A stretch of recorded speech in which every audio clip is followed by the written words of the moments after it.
Good morning. Today I believe will be my last day for therapy. And so my topic of discussion today will be a split topic. It's going to be about the book Nana and Papa, Aagents of Abdiel, and political. Because actually, they kind of go hand in hand. See, Nana and Papa, Aagents of Abdiel is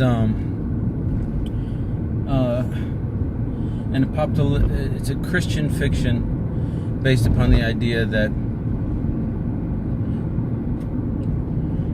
Satan has been locked up for a while, and a Christian family has been tasked by this angel. Well, like the angel has been tasked by God to find human warriors to guard the location, and has been doing so for many years. And this family happens to be the latest generation to do so.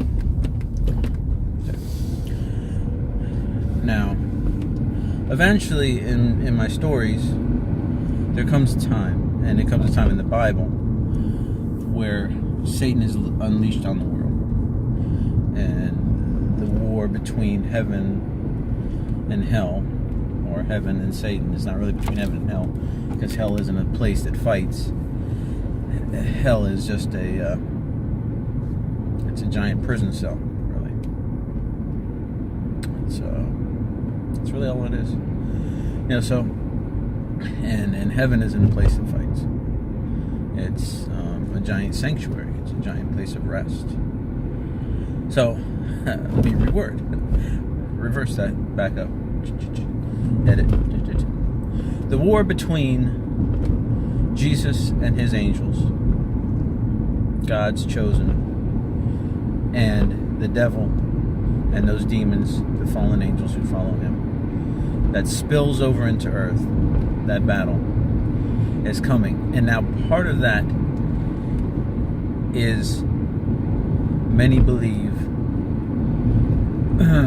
fundamentally tied into events that are starting, or have been starting now, in our earthly timeline. And I'm not saying, people have said during Obama's term, oh, he's the Antichrist. And I'm not saying Trump's the Antichrist.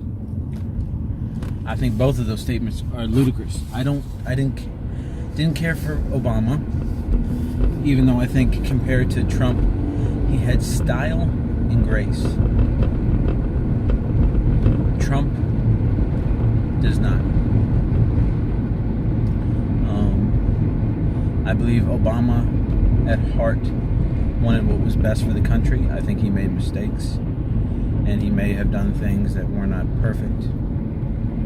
But I think he loved his wife and did what was best for his daughters at all times. Trump, I believe, does what is best for him and his finances and those who put him into power. Obama, they say he was a Muslim. I think he was a non-practicing Christian. I don't think he was an actual practicing Muslim. I don't know. I didn't know the man. I don't really know his faith. I can tell you that from the fruit of Trump, his words, his actions, he is not a Christian man. So that's what I see. But what I also wanted to talk to you guys about is my run for president. 2020, Ben Underwood, I want to be your president. Now I'm going to lay out my platform, okay? I want to do away with the Electoral College. It's useless. It's outdated. The idea behind it was that you cannot trust the American people to vote. You just can't. We have a few intelligent people, but when it comes down to it, if they make their way to vote and No, we need an elected electoral college, intelligent people to cast the vote for the right party, the right people. They need to have those ballots in their hands. They need to be the ones that have the final say. That's that. No. That's an outdated system. Going hand in hand with that, and almost paramountly more important, but needing to be done away with as well, we need to destroy the party system. Outlaw it, if you will. We should not allow voting based upon parties. Parties should be hobbies. But you should not be allowed to vote upon a person based upon their party, because it creates unfair bias on both sides. And people hide in parties when they don't belong in parties. For example, Trump. He said he ran as a Republican because he knew he could win as one, and he did. But he's not a Republican. Bernie almost got kicked out of Democrats because he's really, and that's why they have liberal Democrats, liberal Republicans, because people sometimes barely fit into the definition of what their party is. And then you have these other parties and these third parties that barely get any votes, but they're good people. We need to be able to vote people into office who will do the right thing, the right way for this country. Whether they would call themselves a Democrat, a Republican, an Independent, a Green Party, Tea Party, whether they would call themselves a socialist, a communist, a potato skin,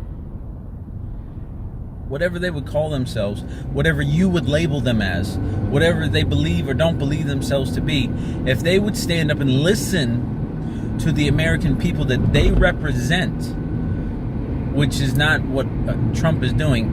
He listens to the people who got him elected, and he listens to his own lusts, his own desires, his own wants of money and flesh.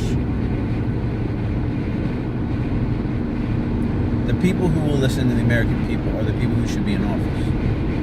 I don't care if they're Republican, Democrat, Independent, whatever. As long as you'll do what the government is supposed to be, of the people, for the people, by the people. But how can it be if all we're worried about is that a Democrat? Vote Democrat! But Democrats don't always do the right thing. Republicans don't always do the right thing. There's actually Republicans who want Trump out. But they're scared. There's not enough, and they're scared to stand against them.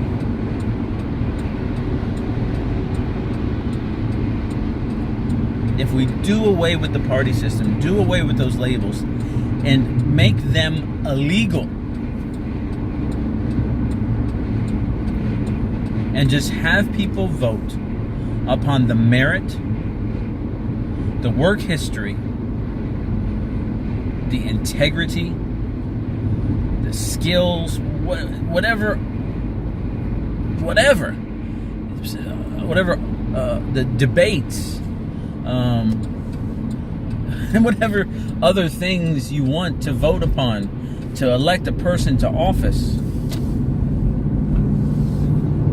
Will you listen to me as your constituent? Will you have Twitter polls? Will you have Facebook polls? Will you do town halls? Will you have people set up in place to hear us, to respond to us? There needs to be financial limits, term limits, based upon all congressmen. They do not need to make as much as they make financially. They don't need to work as long as they work term-wise. However, the actual congressmen, the House of Representatives, their 2-year term, that is ridiculous. That is a waste of time. because every year they have to worry about running again, and that's ridiculous. So their terms need to be lengthened, and they should either match the senators, or the senators should be. I think it should be everybody has 4 years, and everyone has a maximum of four runs. And I even believe the president should be able to be president for 3 runs, because I think a good president could do a good 3 runs, and that's fair. But that's just me. You know, if you think 2 is the max, 2 and done, boom, boom, whatever. I don't know. I haven't seen a good president in my lifetime, so I couldn't tell you. Everyone has been a stinker. Like I said, and the closest I would say would be Obama. Bill Clinton was garbage. Both of the Bushes were garbage. Trump has been the worst so far. Obama has been the top, and that's surprising me. Obama has been the top so far. Again, the finances. We, as a people, pay enough taxes, put enough money into the government to have free health care. As much as we do as a country better than other countries, or as well as other countries, if there's countries out there that have a free healthcare system, we should have it too, and do it better than other countries. And then when we do that, that should be the healthcare system that our congressmen have. And that way we know that they'll run it right. That should be the healthcare system our president has. We know that way it'll run right.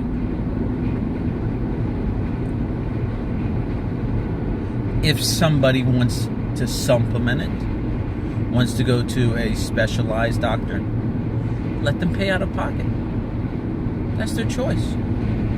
But I would have no problem receiving free health care from the state, from my tax dollars, just like when I drive down the road and I know my tax dollars have paid for this cleanly paved road, the bright yellow lines, the white road. I'm not going to complain. I'm not going to say, oh, these yellow lines aren't bright enough. Why is this sign so yellow? I want a different color sign. No, I'm not going to complain.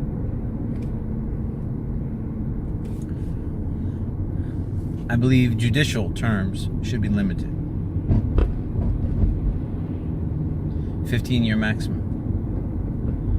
When you sit on the bench too long and you get too comfortable, yeah, corruption can sink in, and you get out of touch. And there needs to be a chance for a changing of the guard, for other men and women to come in and to bring in fresh ideas from a fresh generation, especially when it comes to the law and interpretation of the law and a current society.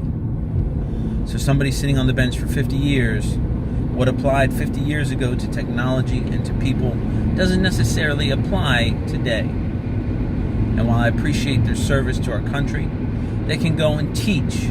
There's other things they can do. And going back, these people who have served our country, if they haven't served for a certain amount of time, if they didn't serve a full 4 terms, if they didn't serve the full 15 years, if they didn't serve a full 3 terms, they don't deserve a full pension.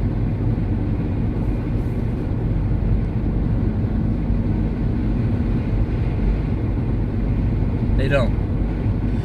And they need to stop touching the Social Security, because basically Social Security is forced socialism. As much as almost every American I know cries and whines and moans about socialism. You socialist pigs. Obama was a socialist. Look at you socialists. You want to take my money and give it away. What do you think they're doing with social security? That's what they're doing. They're turning it into forced socialism. They're taking the money, the taxes that you've earned, and they're giving it to whoever they want, to whatever governmental branch they want, to their own pockets. it's not going back to you, because the way that they're treating you and the way that they're working you, raising the retirement age to 70, you're probably going to die before you get it, if they don't spend it all. So it's forced socialism. They don't have a right to touch your money. And technically, since it is your money, if you put into it, you should be able to withdraw from it.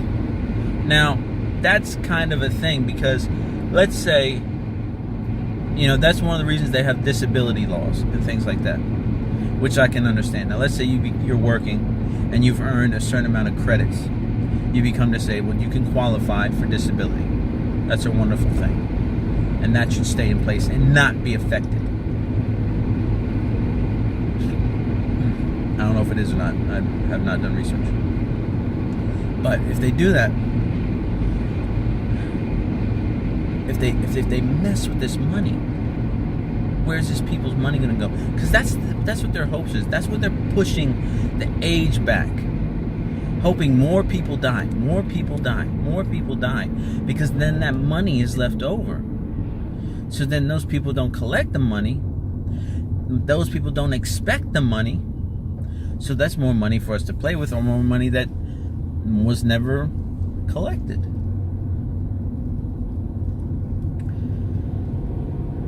I paid in. So I've actually worked so much already that I qualify when I retire. When I retire. When I retire, I guess the Social Security Administration has told me that I will qualify to receive benefits. So there's that. And you can find that out by going on their website and plugging in your information. They'll tell you how many credits you have and how many you need to get. Taxes need to be equalized based upon income. The more you make, the more you should pay. Trickle-down economics does not work, because if you filter water, by the time you get through, it gets absorbed, and by the time it gets down to the bottom, there's almost none left due to evaporation. Same it is with money. Money gets spent, money gets used by the time it gets down to the bottom. If you've ever looked at a P&L, a budget, by the time you start at the top with $100,000 in a budget, by the time you get down to the bottom, what's left over, there's almost nothing. Every penny counts. So telling someone that, you help me make money and no, give me mine off the top.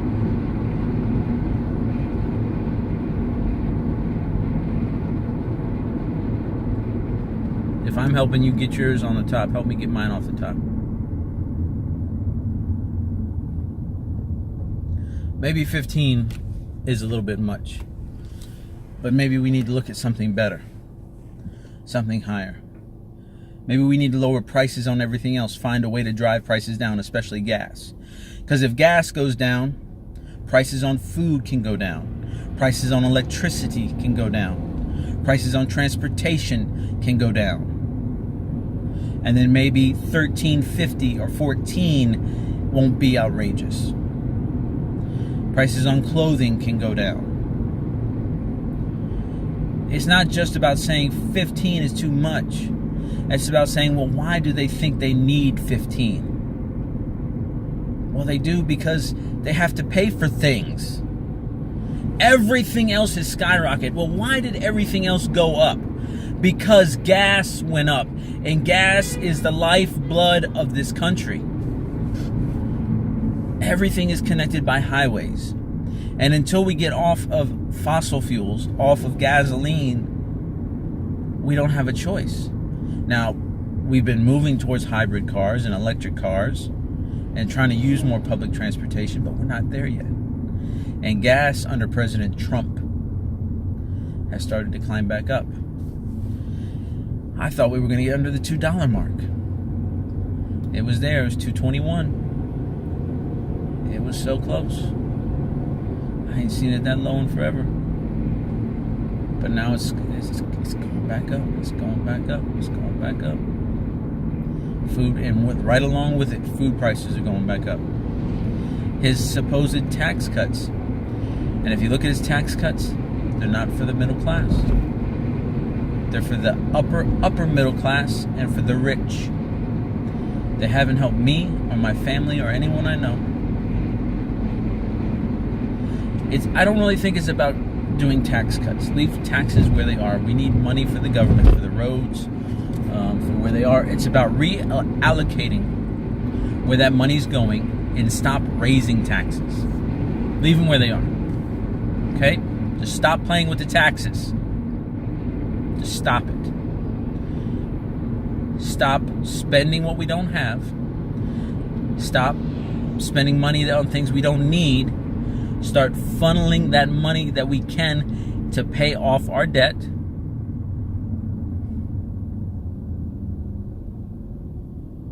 If we don't need something, we don't need it. Like my wife and I cut our budget. We don't need fast food, we don't get fast food. Can we wait on this? Do we really need that extra jet? Do we really need that extra tank? Do we really need $300 pens? Does Congress really need to make $170,000 a person? How about if each of them only make $80,000 a person? Cut those budgets. Slash it. If they don't like it, they can quit. And we can find people willing to work for that price to do the job, that care about the people, that care about the country,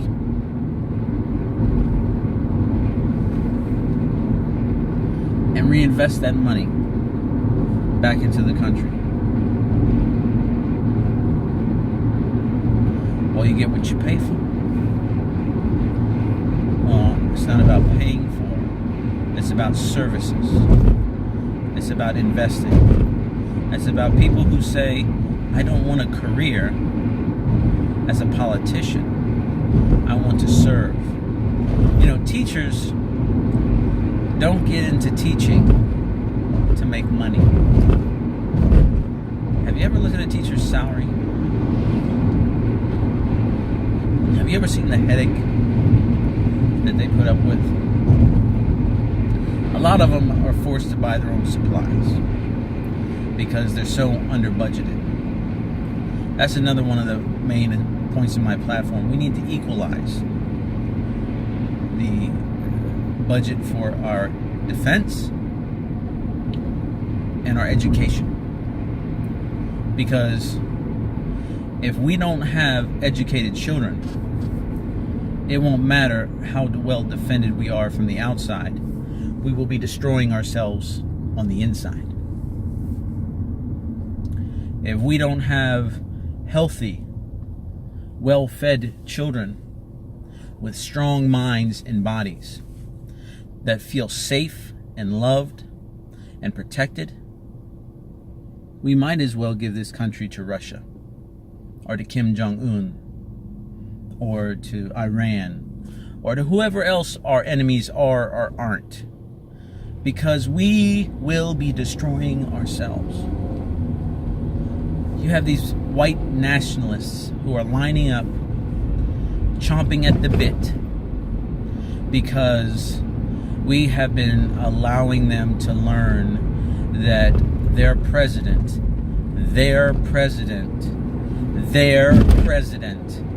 Donald Nazi Trump,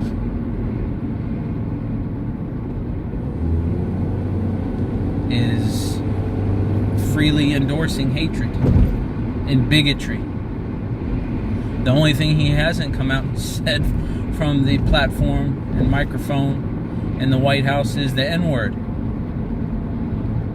And I'm waiting for him to slip. I bet you before he's done, he does. I'm just waiting for him to grab Kanye's hand and say, "This is my inner." And when he does, boy, when he does, oh, I think I might have a heart attack and go see Jesus. As a people, you know, our Constitution is a beautiful document. If it was followed more closely, this country could do wonderful things. Yeah, it needs a few tweaks, and I mentioned some here. And I'm nobody. Literally, I'm nobody.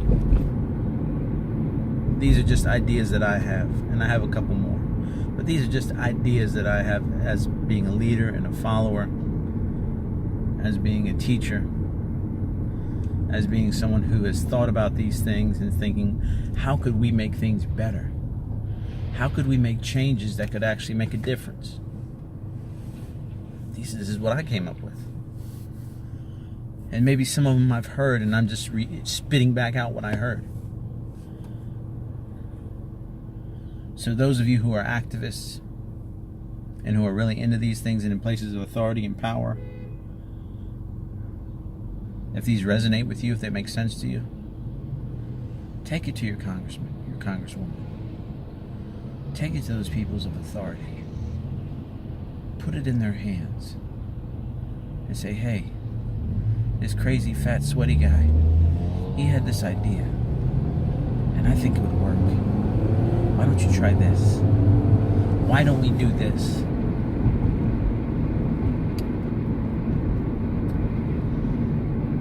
But like I said, this is about my story too. Because if we don't change, if we don't find a way to get off the path that we're on with Donald J. Trump. Got confused for a second. We're going to allow Shaitan into this world because he's going to come. It's just a matter of when and how. And I don't know when and how, but I know that he comes. And I know that when it happens, it's not going to be pretty. I know that the Bible says there will be weeping and gnashing of teeth. Excuse me. There will be a great tribulation. There will be a testing of the people. And people won't be anywhere prepared for what is coming upon them. It's just... So hopefully it's not time for that yet. I mean, it may be. This may be the precursor. It says there'll be wars and rumors of wars. So hopefully this is just about the rumors. You know what I'm saying? Because I really want to see my grandson grow up. I want to see him play with Transformers. I want to take him to the movies. I mean, yeah, don't get me wrong. I'd love to go to the Lord Jesus with him. That'd be awesome. That'd be even better. But I don't, know that would happen right away. I don't know exactly how things would go down, and I don't want a nuclear war to take place and be caught in the fallout. Because that is a possibility.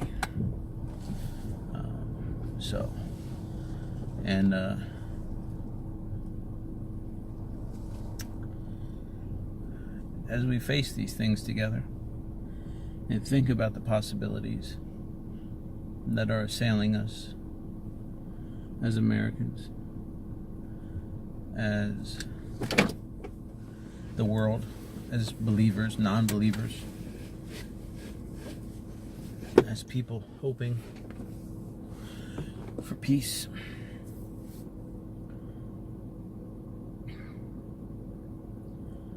I just hope it's not too late.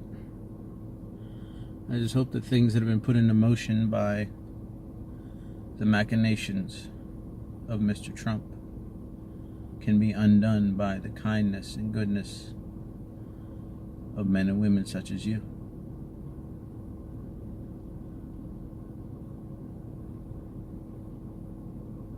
It's good to talk to you. Hope you have a great day. Jesus bless you. Bye-bye.